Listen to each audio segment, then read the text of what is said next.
telepathy or telepathy as we know it to be, and talking to the dead. We're going to talk about that today. We're going to discuss exactly what telepathy feels like, sounds like, and how we all do it all the time, and how we can communicate with spirit on the other side, or your dead loved ones. Spirit hate calling themselves dead. They say we're more alive than you. But anyway, you know what I'm talking about, talking to the dead. Here on Elevate with the beautiful Kristen and myself, KAren Swain. Stay tuned. Welcome to Elevate, the awareness shift, waking the quantum self. I'm KAren Swain, your host, and you're listening on the United Public Radio Network and the UFO Paranormal Radio Network on 107.7 and 105.3 FM, syndicated radio all over the world.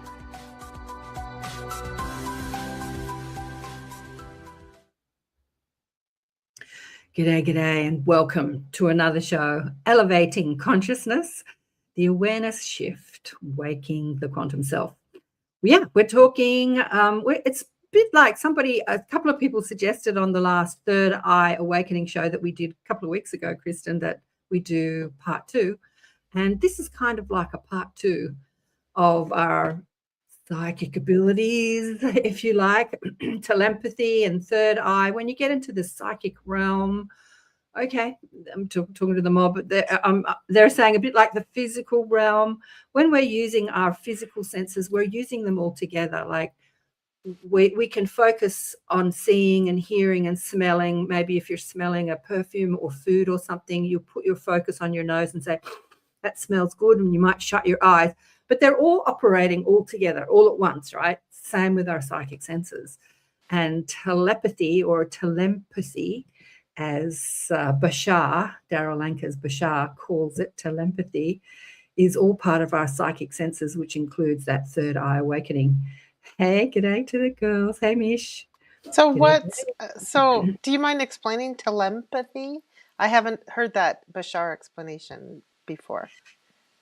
Yeah, well, he was talking about telepathy. I think somebody asked him about telepathy, and he said it would be more correct to call it telepathy. He was a bit of a play on words, in that as we are telepathically communicating, we're also feeling that communication with our empathy. So it's like telepathy. Yeah. Okay. And as we talked about on the Third Eye Awakening show too, when we talk about seeing, remember I asked people if they see things, and they say, no, I don't see anything, but I feel. And I said, well, describe to me what you feel. And then they'll describe this whole like scene. She looks like that, and it looks like this, and it was that color, it was this. And so they'll describe it as if they've seen it, but then they tell me, I didn't see it, I felt it. So it's a bit the same with telepathy or telepathy. Yeah. And talking to the dead. A lot of people say, oh, I want, what are you saying, Hamish? She's saying telepathy. Tell them. Telepathy. Lol, tell them. Oh, you're funny. Telepathy, you tell them, love. Yeah, and so I'm going to explain it a bit. Like we talked about, the third eye is your mind seeing rather than your eyes seeing, like you're visualizing in your mind, and that's your third eye. What you're visualizing, is it coming from your fearful thoughts, or is it coming as a download from spirit? This morning, g'day, Heidi and Kristen. She says, hello, KAren and Kristen. Much love from Boulder, Colorado.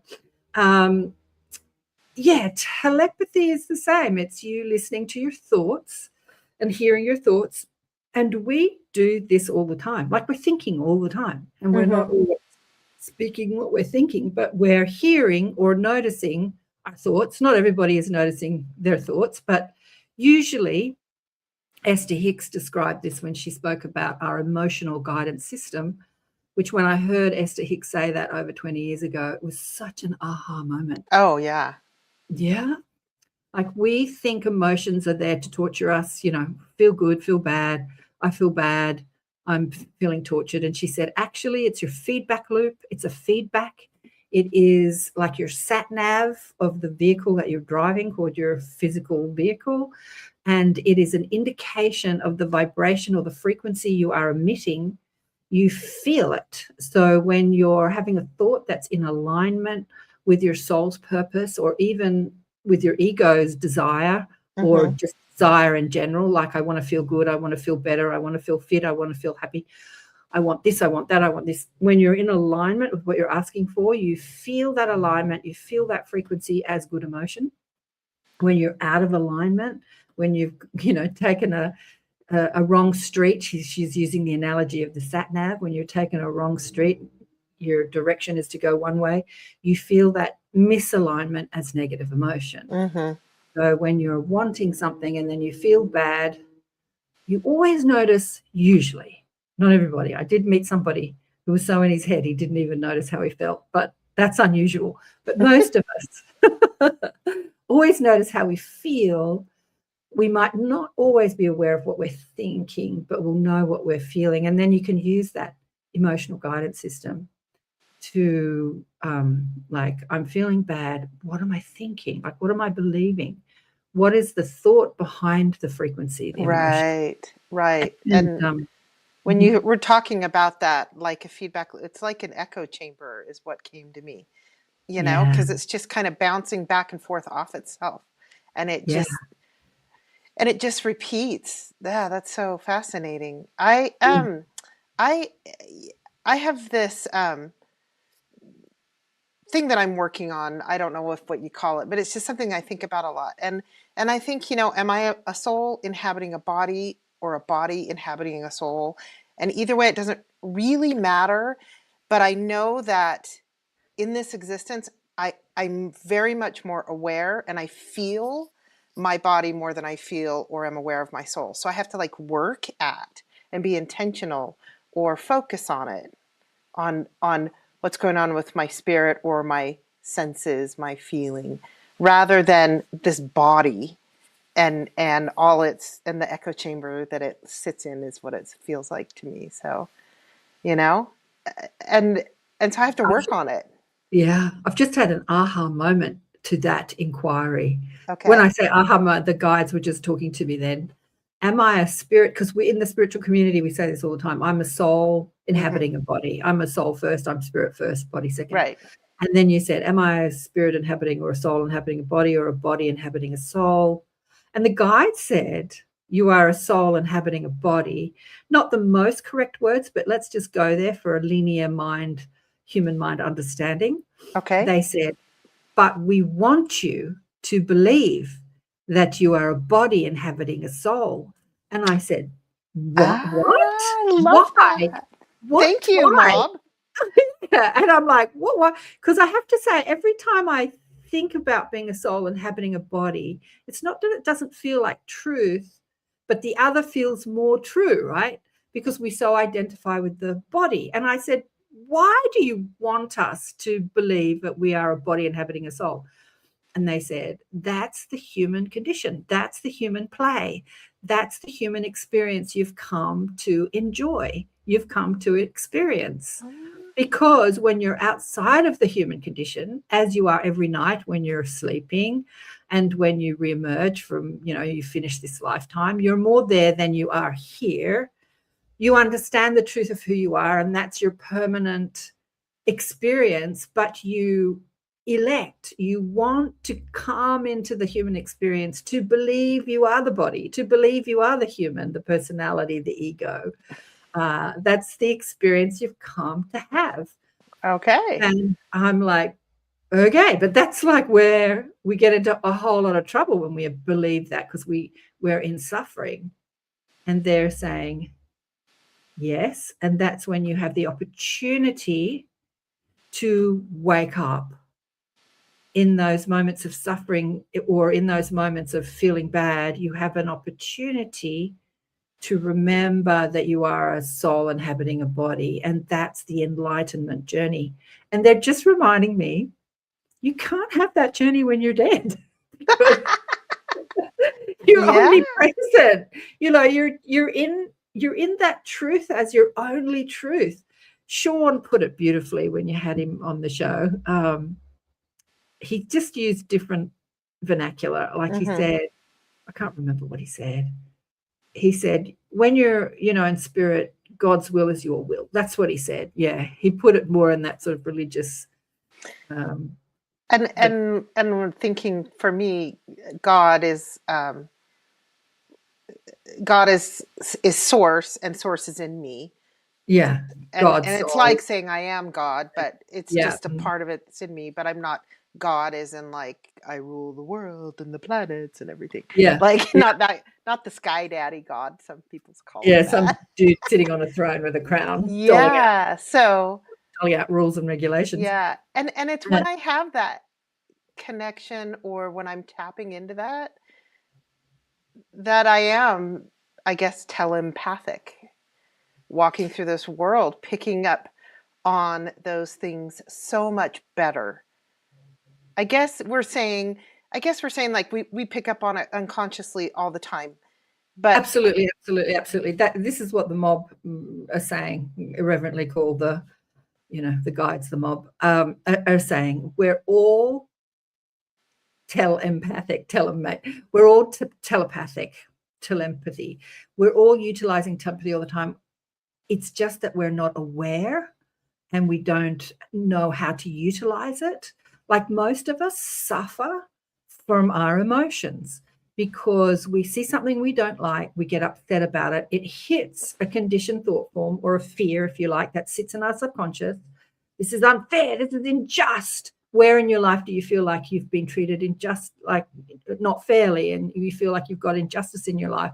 So it hits your own conditioning, basically, and then you're angry at the world, and you don't understand that your anger at what you're perceiving, what's coming at you, is a sat nav, is guidance, that it's asking you to look, to be aware, to be aware.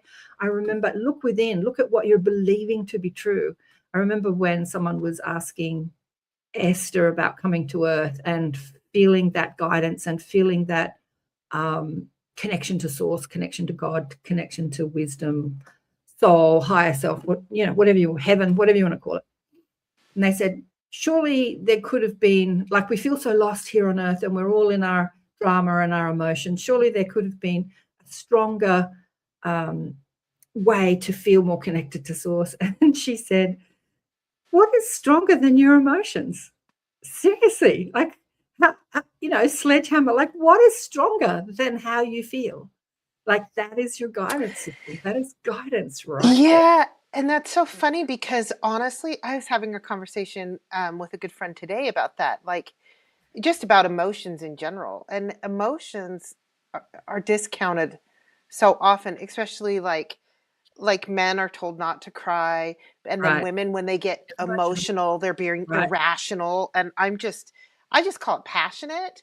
Like, they're just being passionate about it. And I view that as a positive word, but somebody else may not, and it's perception, right? It's how we perceive it. Back to that again, right? Mm-hmm. I don't know if you brought this up. Did you bring this up? Because I have my eyes shut. I didn't. I was going to, but I really liked what you were channeling from your guides or picking up on. Heidi said, ever since I can remember, I've been intrigued and fascinated with telepathy, practiced before I even knew it was. Yeah. So recently, I've been watching Smallville. So it was a 10-year series about Superman, which I never, ever watched, right? And it came on one of my streaming services. Mm-hmm. And I've started watching it. And a lot of it is, silly, crazy sort of soap opera type stuff. But it goes over a lot of things that we talk about on the show, Yeah. And I've always been intrigued or passionate about Superman from a get-go. He's an alien here on Earth. He's an alien. He totally is. He's an alien with superpowers. So what intrigues me is that this alien with superpowers, as we speak about, aliens coming to Earth that have different DNA structure and different abilities than we do. In the Superman series, he's got the strength and he can put out fires with his breath and he can, burn things with his eyes and he can read people's minds. No, he can't. can't. Like Not in this the series, show? He not in does? this show. I've never Oh, actually oh, maybe he seen. doesn't. No, I've never seen Superman be telepathic Oh, you're or right. reading people's mind. And I'm like, are you serious? You give him all these physical abilities, but you don't give him the most basic ability that every ET has, and that is the ability to be aware and be more deliberate with their thinking and understanding different frequencies and knowing how to tune into different frequencies. And like the Greys have explained to me how telepathy works, and it's crazy amazing how it all works. And I was having a bit of a chat to them about it the other day. It's like, why can't we hear other people's thoughts, or why can't we speak to dead people? Like, how is it that we can't, is what I was asking. And they're saying, well, the analogy is much like a radio station. It's all about energy, vibration, and frequency, right? The radio station, all those stations are playing all that music, but you have to tune into the frequency. Right. And when you hit that frequency, you can hear the radio really clearly. And they said the same with telepathy. When you shift the frequency, when you change, and some of it can be so subtle, like the mastery of the mind. I can't believe that Superman didn't have any mastery. And so watching this series, Smallville, he's clueless when it comes to stuff like this, right? And I'm like, how can you give him all these abilities and you don't give him this most basic ability? But they do explore these things with other people. So there was a young boy who was completely telepathic, and I was watching this show depict what it's like to be telepathic. And he would meet people and say things to them that he couldn't know, and they would say, I don't believe that, don't be so rude. Like, they would be affronted with his honesty because he was reading their thoughts or reading their emotions. Yeah. And they didn't want to show it, and they would get pissed off with him. And I'm watching this and I'm like, oh, this is totally my experience. This has been my experience my whole life. And then there were scenes where he would meet people, keep his mouth shut, and they would walk away, and he would say to the person he's speaking to, maybe it was Superman, oh, they feel like this and they believe this, and, they believe that and they believe this and they feel like that. And I'm like, oh my God. And again, it was completely showing me my experience my whole life. But nobody told me that that was telepathy when I was a kid, and I didn't know how I knew stuff.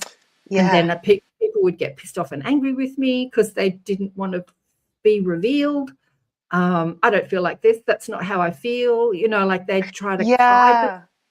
And so I was watching this silly Smallville show, not silly, but Smallville. And I was watching this kid be telepathic, and it was like, and this was only this week, and that's why I thought, well, let's talk about telepathy on the show. Yeah. Well, first of all, I love finding nuggets and little pieces of gold in just things like that. And it doesn't, necessarily intend, or it does, who knows. But, I love that that's the experience you had with that. But it's bringing to mind something that's a little controversial, if you will. Like when somebody goes to get a reading from a psychic, and there's a difference between a psychic and a psychic medium, I guess. And I should remember this, but I don't off the top of my head very well. But some are reading my energy and picking up on, and they may not know that they're picking up on my hopes and dreams. And so they're like, I see you with, this, that, or the other. And I'm like, yeah, I totally want that. And, and it's coming, and, maybe sort of making me feel like that's coming to me. But what I trust more is somebody that's speaking to my guide through their guide, like they're communicating up here, Exactly. my guide. And that's different, because I feel like they're picking up on my telepathic energy rather than, Absolutely.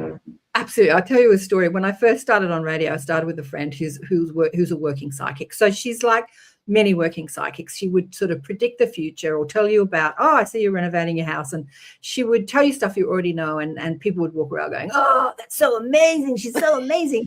And I never operated on that frequency. So it used to amaze me. And then she'd talk to the dead people. And one day I was going through a real emotional drama in my life, and I was having a bit of a chat to her. She was always on the phone counseling people, such a beautiful woman. And she was counseling me, and she was saying things to me, maybe you have to do something completely different in your life, but, like really change what you do. And in that moment, I knew that she was picking up on my fears because I was so in judgment. I'm like, if I can't get this, crap together in my life, how can I ever help anybody? And so I was really doubting myself, thinking maybe I should stop working as a healer and a teacher and a psychic and just get a job and a real estate agent, which I did for a week, right? But anyway, I was really doubting myself. So she's telling me, like, this is how I should live my future.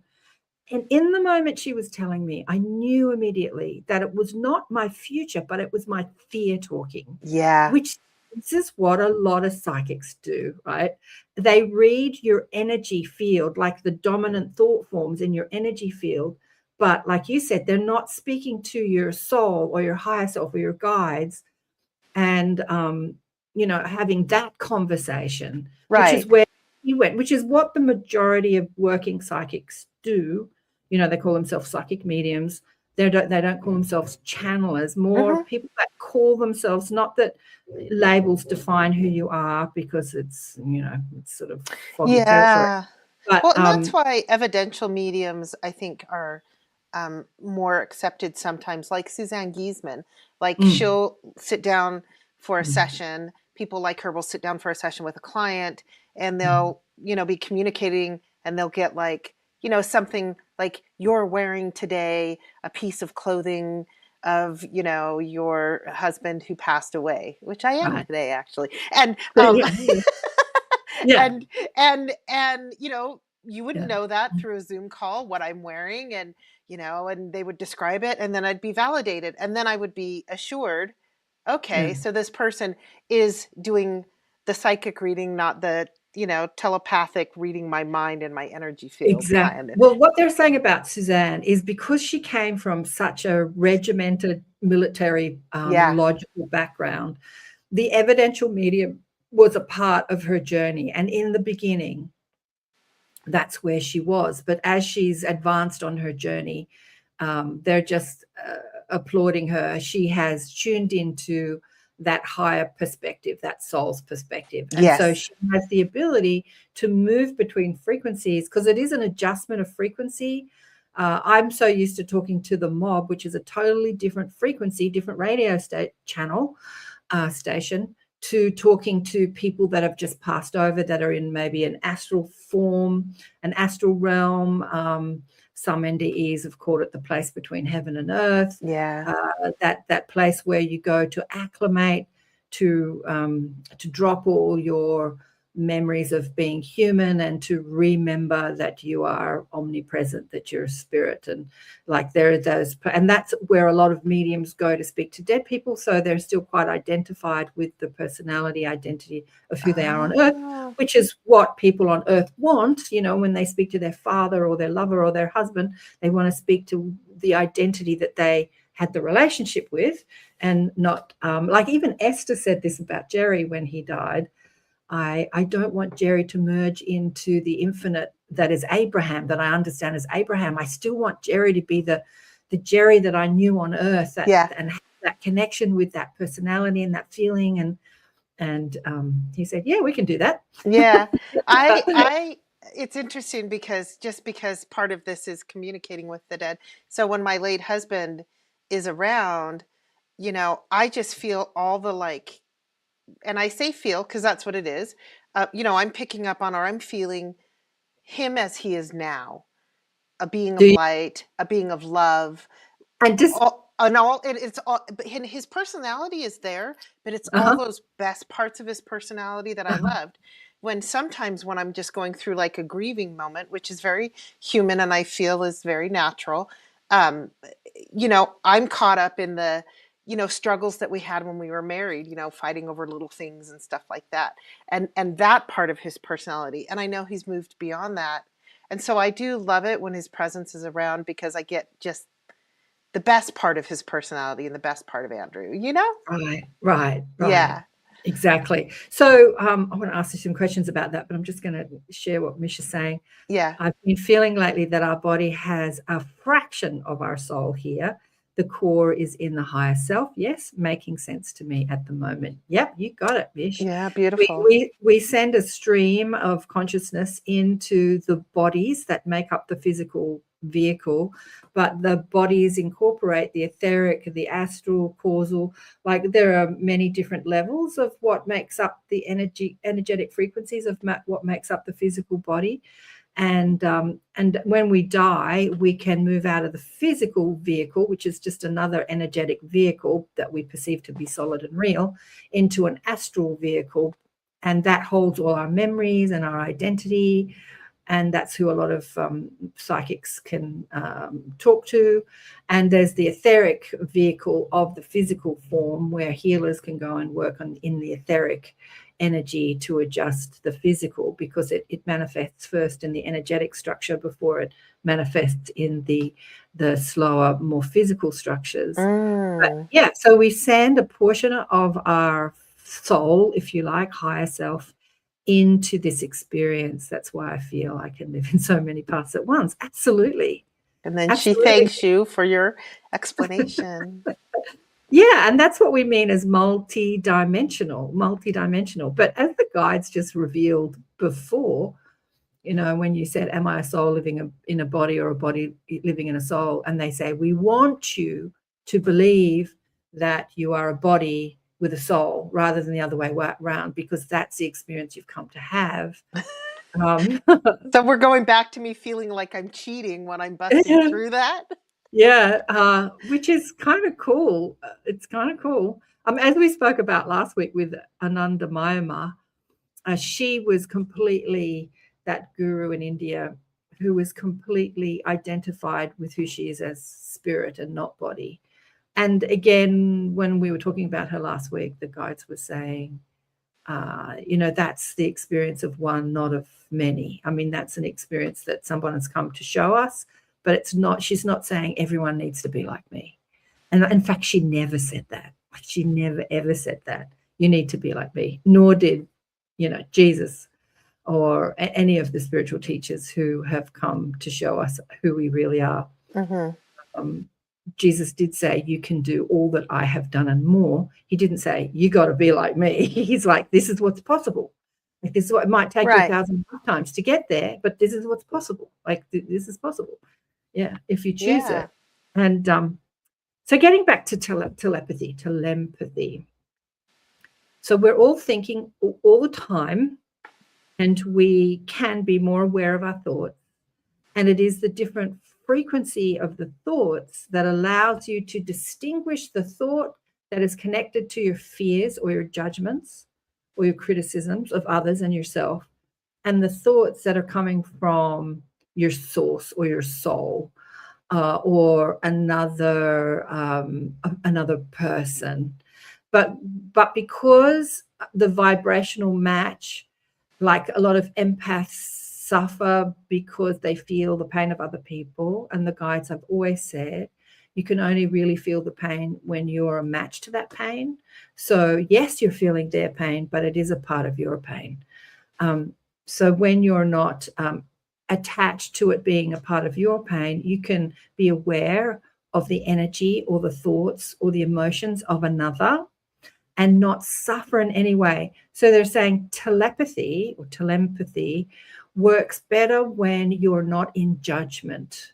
Okay, so they're saying that it works better when you meet someone for the first time and know nothing about them, and you've not gone into criticism or judgment straight away, than it does with somebody that you know well, or someone that you even know, because you've got a whole slew of what you think about that person and who you think they are, and that's going to disrupt any telepathic communication that you can get from them. Yeah. So like in the Smallville episode of this young man meeting people for the first time and then saying, they really believe this and they feel like that and they feel like this, and like revealing their thoughts because he was completely telepathic.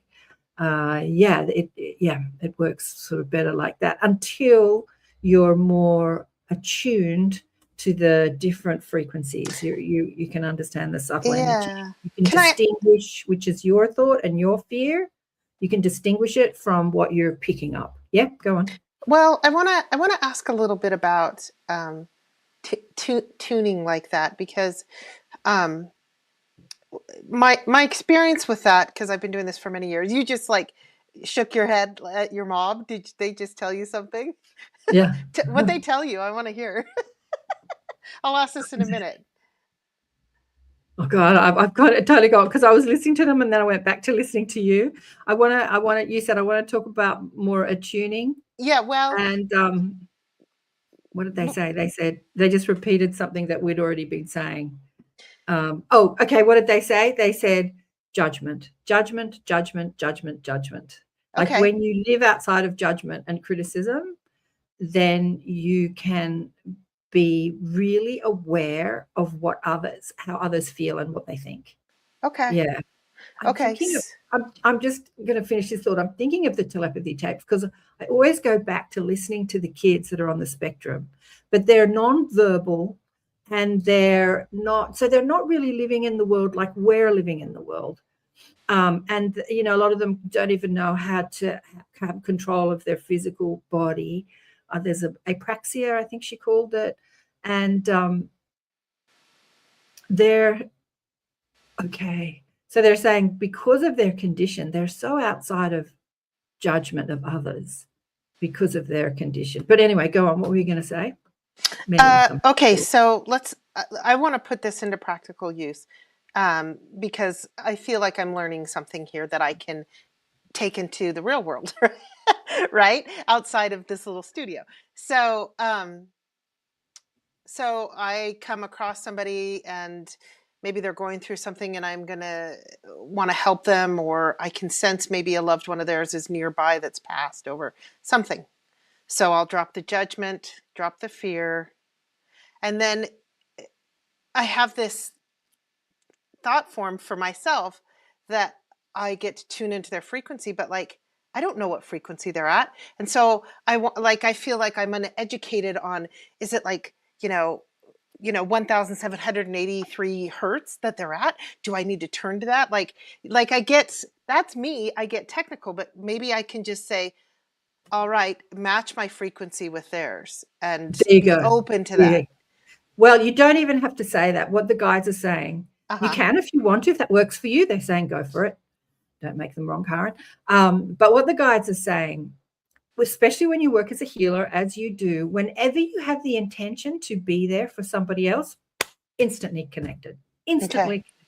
So it's just the intention. You don't even, as I said, we did a bit of a meditation for healing this morning. I don't know if I said that off camera or on camera with a group of people.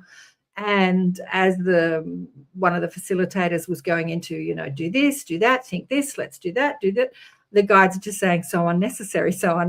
You're just drawing it out because you feel out of the water with this stuff, and so you make all these rules and regulations, and evoke this and say that, and bring in this person and bring in the healing guides, and they're just saying unnecessary. It's so much faster than that. You just have the intention to be of service, have the intentions to be of service, and bang, it's there.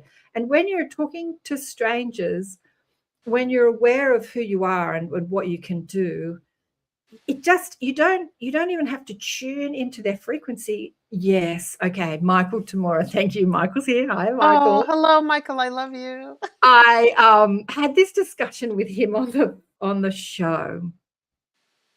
And I said, I like to think I'm a bit like you, Michael, in that I can hear people's souls talking to me, not just their thoughts. And I asked him how that happens. And he said, well, let's look at you, Karen. And I'm like, oh, okay. And he's like, you're really interested in people. You're curious and interested in people. And I just sat back and I had that aha moment. And that's that intention. When you're interested in someone and you're there and you're listening to them, like, what do you have to say? I'm interested in what you have to say. Instantly connected, right? Instantly connected to their frequency. That's how you tune into their frequency. Gotcha. Okay, yeah, they're saying. They're saying, when someone's talking and they're babbling along and you're not interested, and you say, we tune out, Like we even use that vocabulary. Like I tuned out. What was he saying? I don't know. I tuned out. He was babbling. Like you weren't interested in it, right? So you literally tune out. Like you might not. My ex-husband used to do this to me when I was young and I met him. He used to look at me and he'd go, and he would look at me like, I'm really interested in what you're saying. And I'm like, oh, a man that listens to me. Oh my God, marry him. Anyway, I soon discovered that that was a ruse because he just knew how to look like he was listening. And he was completely tuned out. Oh my gosh. And you fell for it. Oh. I did. I fell for it. But I soon realized you're not listening to what I'm saying. You know how you can test that? It's like, did you hear the Queen died? I mean, she has died now. And people go, It's like you say something outrageous and they just say, yes, yes, yes, I'm listening to you. And they don't respond because they're not listening. They're tuned out. Yeah. So that's how it is. And they want to just reiterate with this. It's the same in spirit. It's the same in spirit. It's the same in spirit. When you want to use your telepathic abilities to talk to spirit, to talk to your dead loved ones, the dead, I called it talking to the dead because that sort of like makes it sound talking to spirit. They hate being called dead, but talking to spirit, it's you just tune into a memory of them or a funny memory of them, that you have the intention, you tune into a memory of them, a memory that makes you happy, that keeps you in that high vibe, and you're instantly connected. Okay, they're saying you're never not connected, but you're connected in a way that you have the awareness of how you are allowing that communication. You've tuned the radio station. Shh, gotcha. Now I can hear you. Because I'm thinking of you. I'm thinking of a good memory of you. And you're connected. You're instantly connected. When you're not connected is when you're, driving the car, washing the dishes, doing this, doing that, like thinking of other things. Because we are multidimensional, we have many thoughts going on simultaneously. And where your focus is what you'll experience, what you'll hear, what you'll experience in your physical body as the feeling, the empathy, and the telepathic communication. They're saying it's happening all the time, but we're tuned out because we're more focused in one way or another. We're worrying, we're stressing, the shopping lists, I've got to do this, I've got to do that. I've got a friend who is sick at the moment and she's had some problems, and she's a very fast mind, and she has a very, she's an accountant, she has a very logical job. And so my suggestion to meditate for her healing is kind of falling on deaf ears. She's like, yeah, I should. And then she's like, but I'm so busy because I've got to do this and I've got to do that and I've got to do this and I've got to do that. And so where are you going to get that guidance to stop and focus and be more aware of who you are? It's like when your body starts failing on you and the doctors say, no drug we can give you is going to help and no operation is going to help. So where do you go? You've got to listen and go within, and she'll get it eventually. She's a friend of mine. She's got me reminding her. Yeah. I'll tell you what, you were talking about tuning out, and maybe with her you could try this. When my kids were small, I found that, if I was getting instructions out, or we got to take care of this, or blah, blah, blah, blah, blah, or, and I kept repeating myself, they would tune me out. And so I learned to get really quiet and still and almost whisper. And then they had to listen. They would totally focus and listen. And then they go, because they're like, wait, what is she saying? Wait, what? So maybe you could find a more subtle, gentle way to get through to her. Yeah. I don't know. But I think funny. I think most people aren't aware of their telepathic abilities because usually most, not all, but many, they're so self-obsessed that they're not that interested in other people. That's what I found. It's like there's a great scene in Beaches with Bette Midler, who plays this total narcissistic sort of actress. And she sees a long lost friend after a long time, and she's rich and she's got the big dog and the big house and the husband and everything. And they meet, and she comes over to her house and she's like, "How are you? It's been so long. It's so good to see you. You know, let me ask you about you. What do you think of me?" I've always loved that. Oh, I'm rattling on talking about myself. What about you? What do you think of me? Yes. I've been watching old Bette Midler movies lately, and they're actually really funny. But yeah, you That's the know, human condition. It's like, how yeah, are you? But let me tell you about me, because I'm going to ask you out of politeness, but what do you think of yeah, me? And let me tell you all my problems. So we're so focused on self that we're not focused. I just Michael explaining it to me all those years ago. You're interested in people. Like you look deeply, like, oh, why do they feel like that? And I wonder why that's happening in their lives. And tell me more. Like I really tune into people, and it's given yeah, me the ability to hear them on all levels. But most people aren't that interested. They think they're interested, but they're not. How are you? Bit of, platitudes, mm-hmm. mom's sick and this is good. And I went on a holiday and this is happening.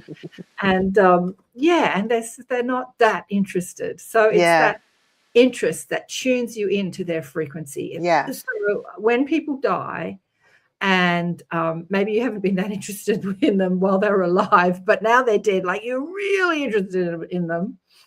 This is something when we did Spirit Speaks with Sandy, and one of the guys that was shot during the Trump assassination attempt, we spoke to him. I can't remember what his name was. And I asked, why did you die like this? Like, why die so young like this? And he said, I've been teaching my kids my whole life, and they never really listened to me. And you know what? Everything I taught them, now they're really going to listen. And I was like, yeah, that's so right. Like you give someone so much more importance after they die than sometimes you do when they're in your life, yeah, And yeah. I'm like, wow, that's so true. And he said, yeah, this was a way of really making them listen to what I had to say to them. And I'm like, dying? And he's like, yeah, you remember, Karen, there is no death. I'm not really dead. They think I'm dead, but where I am, I'm not dead. I'm fine. I'm like, oh, okay, right, yeah, right. So, yeah, Yeah, so being interested in what people have to say, like really focusing on them, tunes you into their frequency and gives you the ability to hear their thoughts or to feel their emotions or to know who they are more fully. yeah. I have a question about that. Going in a little different direction, but do we have to do a station ID? Do we? Yeah, I suppose we should. I've Yeah. been So telepathically telling you to do one, but it's not working. you have, what time is it? Yeah, we're nearly finished. Got an hour just whooshes by. But So I you're have, listening to Elevate Consciousness with Karen and Kristen, and we are on the United Public Radio Network and the UFO Paranormal Radio Network on 107.7 and 105.3 FM. Syndicated radio, which streams out of stations in New Orleans and the Gulf Coast, and syndicated all over the world in 120 different countries. Oh, I forgot to take that off. And yeah, we're streaming on 8 different video platforms today. If you want to re-listen to the show, please go to my YouTube station, KAren Swain. I think it's Blissful Beings. If you just put in my name, KAren Swain. Actually, sometimes I come up being on other people's shows because because you've done a few, yeah, well, YouTube will show other people's yeah. shows more than they will my show. Because sometimes when people give me the name of their YouTube channel and I put it in YouTube, I cannot find it for the life of me. Like YouTube will not show. I can put in the exact name of the station, and YouTube doesn't show it to me because it's not a big station. Like it just has Oh, a few hundred subscribers or a couple of thousand subscribers, and yeah, it just doesn't. It doesn't. The so algorithms odd. don't, and unless they give me, like, I'll have to say, give me the exact link. And when they give me the link, even on the United Public Radio Network, trying to find their YouTube station, initially when I first joined the station, I couldn't find it. Like YouTube wasn't showing it to me. And I kept saying Odd. to Joe, what's the name of the station? What's the name? Because, yeah, YouTube wouldn't show it to Huh. me. Huh. Anyway, Okay, so so this is my question. And I'll tell you an experience that I had. with Andrew, but it has happened with another person in my life, where just tootling along as normal. And the first time it happened with Andrew, we were driving in the car, and I saw a car that drove by that looked like this old car that I had. And I said to myself, and I know I said it in my head because I didn't want to say it out loud because I just didn't want the comment he would give me. But I said, gosh, I sure miss that old car. And he actually answered me and said, yeah, you do really miss that car. And I know I didn't say it out loud. And it Yeah. wasn't like, it was so weird. And I was like, dude, what are you talking about? I didn't say anything. And he goes, yeah, you just said you really miss that old car or something like that. And I said, I didn't say it out loud. He goes, yeah, you did. So we paid attention. And that happened Yeah. several times to our marriage, but I never read his thoughts or heard his thoughts, and it wasn't intentional. He would just hear my thinking and answer me. Wow. Well, I was hanging out with a group of friends, several months ago, and one of the guys in this group, I was thinking about somebody that wasn't there, and I said it in a way like I was having a conversation with myself, and he answered me. And I was like, why'd you say that? He goes, oh, I was just thinking about so and so. And I was like, And so, and I noticed with this other person, the same person, a couple months later or something, it happened again. But Yeah. I wasn't attempting to have them, read my mind, and I can't read theirs or hear their thoughts. So Yeah. I don't know. It's just a really interesting thing that's happened in my life. It takes practice and focus. And I'm going to come back to and intent, like being tuning into somebody. If you try too hard, okay, now we're going to practice telepathy. Then you're interfering. You're going to get it away. You're going to, because I remember it happened to my husband, my second husband. I've told this story because it was so funny. He was always like, I wish I had the psychic abilities that you do. And I kept saying, you do. Everybody does. You do. But he would believe that he didn't, like most people do. Like when you do my courses, I'm going to tell you, you have my abilities. You just have to, remember them, develop them. But we all have the abilities. Seth said in the Seth books, channeled information from the 60s, everyone is operating on your planet telepathically. Everyone, no exceptions. You couldn't drive on your roads if you were not. So it's a matter of being aware of where it happens. So anyway, in this one story, we were moving house and he had this big book, beautiful big Hare Krishna book of paintings of all the gods and everything. And he pulled it out of a box and he kept asking me, where do you want this? Where do you want that? Where do you want this? I was always the boss, right? And I was so sick of him asking me where to put everything. We're in this hallway in this house. And he held up this book and he says, where do you want me to put this? And in my mind, I thought, I don't give a damn where you put it. Shove it up your bum. I don't care. You know what he said to me? He said to me, no, I'm not going to shove it up my bum. See? And that wasn't Shove it intentional, up but my he ass. heard it. He heard that. I could have said anything in my mind in frustration. Like, shut up, work it out for yourself. But in my mind, I'm like, shove it up your bum or shove it up your ass. And he said the exact words that were in my mind. Exactly. And we both cracked up laughing because it was so exact. It was just absolutely exact. He read my mind. So funny. And then I said to him, see, you do have my abilities. Anyway, what's Shirley saying? I love these telepathy stories. My husband and I do this occasionally. Organically? Yeah.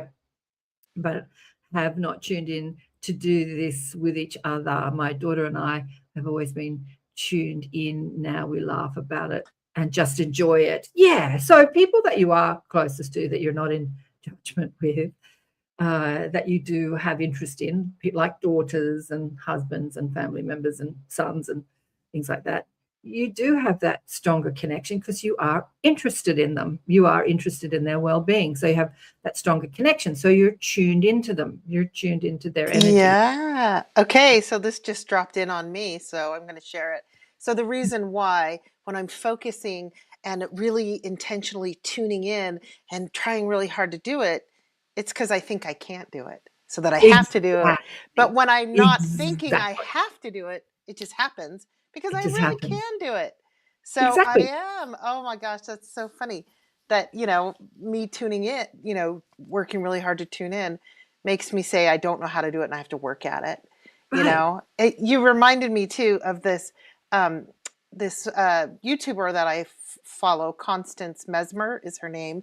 And I've brought her up before, and she talks, I've heard her say it in a couple of her different videos, that she had got invited to this group and they communicate with the angels and bring them in and have these sessions.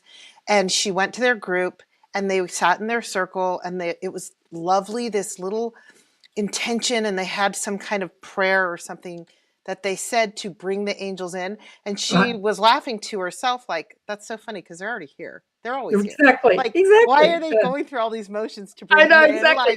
Like, yeah. Yeah. That's what I was thinking this morning. Yeah, they think it's funny. Yeah, they do. They think it's funny. We're just Mm-hmm. learning this stuff, but yeah, it's happening all the time, and we're not evoking it like, now I'm going to telepathically communicate. We're just unconsciously tuning into people, and we pick up stuff, and what it looks like is your thoughts. Oh, they think that. Oh, they're scared about that. Oh, they're worried about that. It was exactly like this young man in Smallville. Oh, she's worried and she's fearful of this and she's worried about that, or he's worried about this. It's like you just know stuff. You just know what they're thinking. And sometimes you're tuning into people's subconscious thoughts and they're not even aware of it. And so if you speak it, they're like, no, I'm not, I'm fine. I'm fine, which used to happen to me all the time as a young person, as a young girl, a young adult.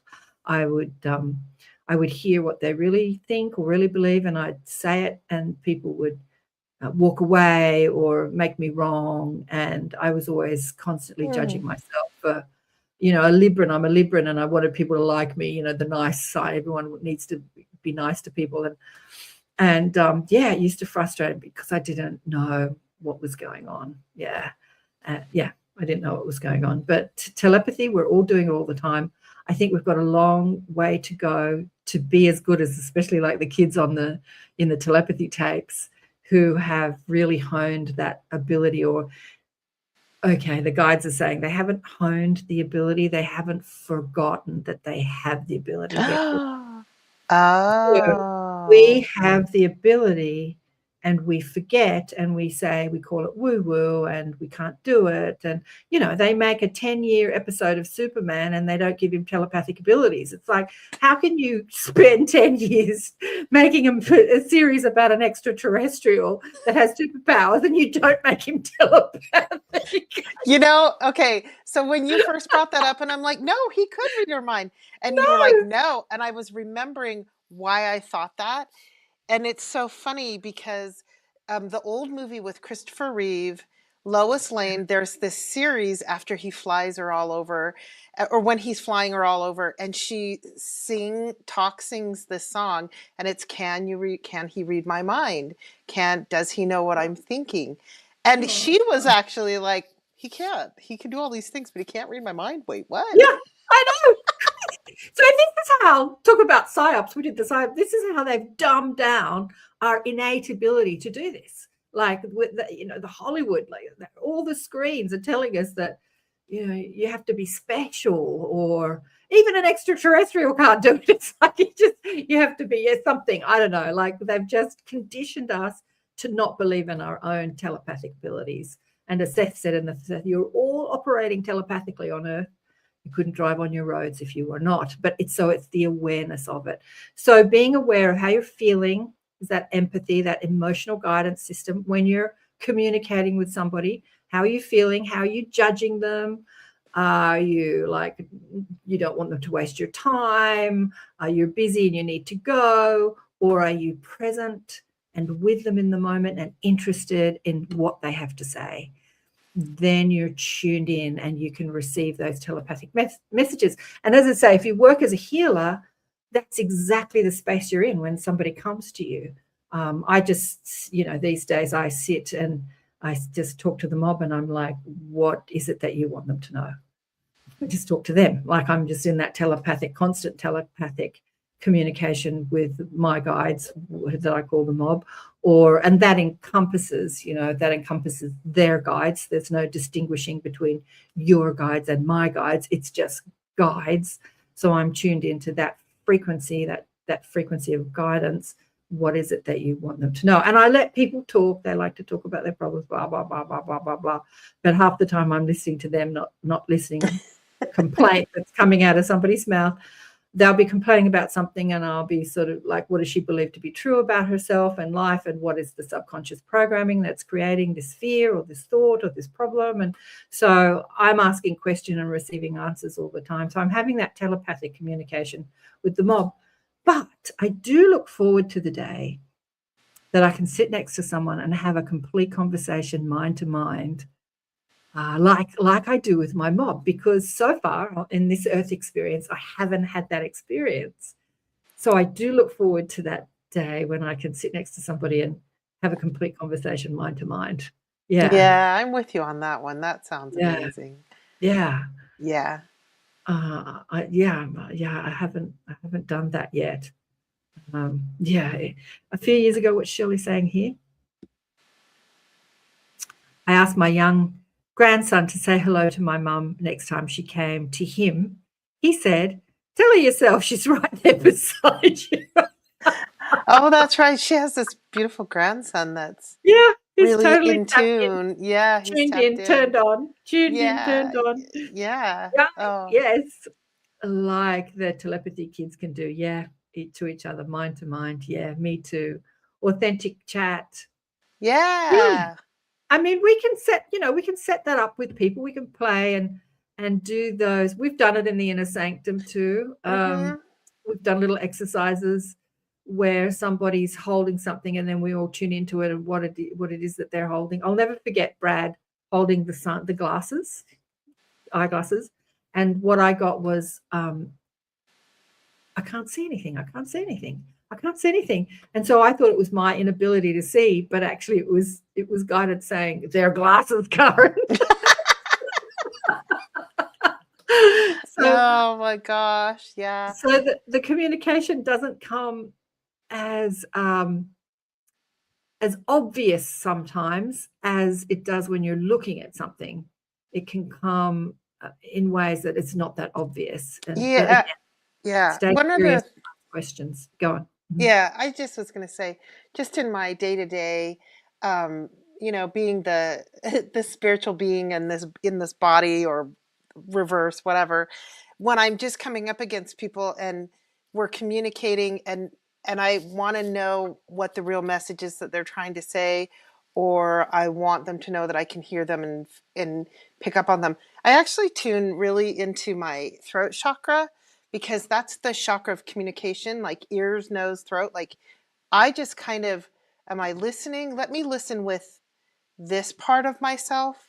And I take my brain part out of it a little bit, like my logical thinking brain. And I can often pick up on the undercurrent of what they're expressing, if that makes Exactly. sense. Not necessarily just the words. And I feel like when I do that, that I hope that it's like an honoring of what they're working on communicating, Yeah. to me. What the guides are saying about that, Kristen, is they're saying, don't listen just with a part of your body, listen with your whole body. Yeah. Listen with your Yeah. whole body. Gotcha. Like let your whole body be your instrument of communication. And they're saying that, and I'm asking, how does that work? And they're reminding me of how I already do it. So when somebody is communicating, I might have a pain in my stomach, or I might get a backache, or I might get a throat scratch. And I'm tuning into so that I'm feeling what they're feeling, or I'm feeling an area of distortion or imbalance in their body as pain or discomfort in my own body. But what we do is we often think, oh, this is my pain, this is my pain. And so then it is that you ask, what is the sensation I'm feeling? Is this my back pain, my throat pain, my scratchy throat? Or am I receiving some information with the person I'm speaking to? You can get visualization, you can get thoughts in your head, you can get feeling sensations in your body. So you're listening with your whole vehicle, your whole apparatus, your whole body. You're listening with your whole body. Yeah, your whole body is It's a like resonance. It's a resonant chamber. I'm seeing it, yeah. a tuning It's like it's vibrating and it's attuning to that vibration, and they're vibrating together. And it's information in every information. Yeah. I think I see what you see. So here's, let's see. Heidi put, I've taken a course or tell on telepathy and would break into groups and have practice partners. She loved it. Yeah. A course or two, this is what she said. She corrected that. But she says, I automatically close my eyes. I think of the Estes method on communication with spirit. Is that Esther or Estes? I don't know. Yeah, I haven't heard of the Estes. But then she says, yes, with all senses. All senses. Yeah. I mean, there's lots of methods. People have their methods, but it can just be really simple. We're all doing it all the time. Be aware when you're doing it. How are you feeling? Use your emotional guidance system. How are you feeling at the time you're receiving that communication? Like, how do you feel? Oh, we've run out of time. I was going to say, how do you feel when you know that you're getting clear communication from your dead hubby? It feels, it feels like it's light and it's joy and it's love, and maybe that he could pick up on me, or whatever connection we had when he was alive that I thought was so fascinating, makes it so it's so easy for us to communicate now. And it always comes, as I've said it before, it's like a knowing that just shows up, but it's with his verbiage and his voice, but it's instant. So it's instant. I always know, because I get that sort of aha moment. It's like I'm receiving information that my linear human brain didn't know. Like I've received information today from the mob when they said, yeah, well, this is the truth of who you are, but we want you to believe this. And I'm like, really? And then they explain it more, and I go, why? That makes so much sense. And that aha moment, that is that confirmation that I'm receiving this information, and it's not me making it up, or me tuning into my subconscious programming, or my fears speaking, or my criticism speaking, self-criticism speaking. It's that direct guidance, that direct telepathic communication with spirit, or dead people, or guides, or another human. Because we're not used to communicating telepathically with each other, they're going to say it's going to take some time for us to acclimate to that way of communicating, because we're so used to the normal way of communicating with the kids and the telepathy tapes.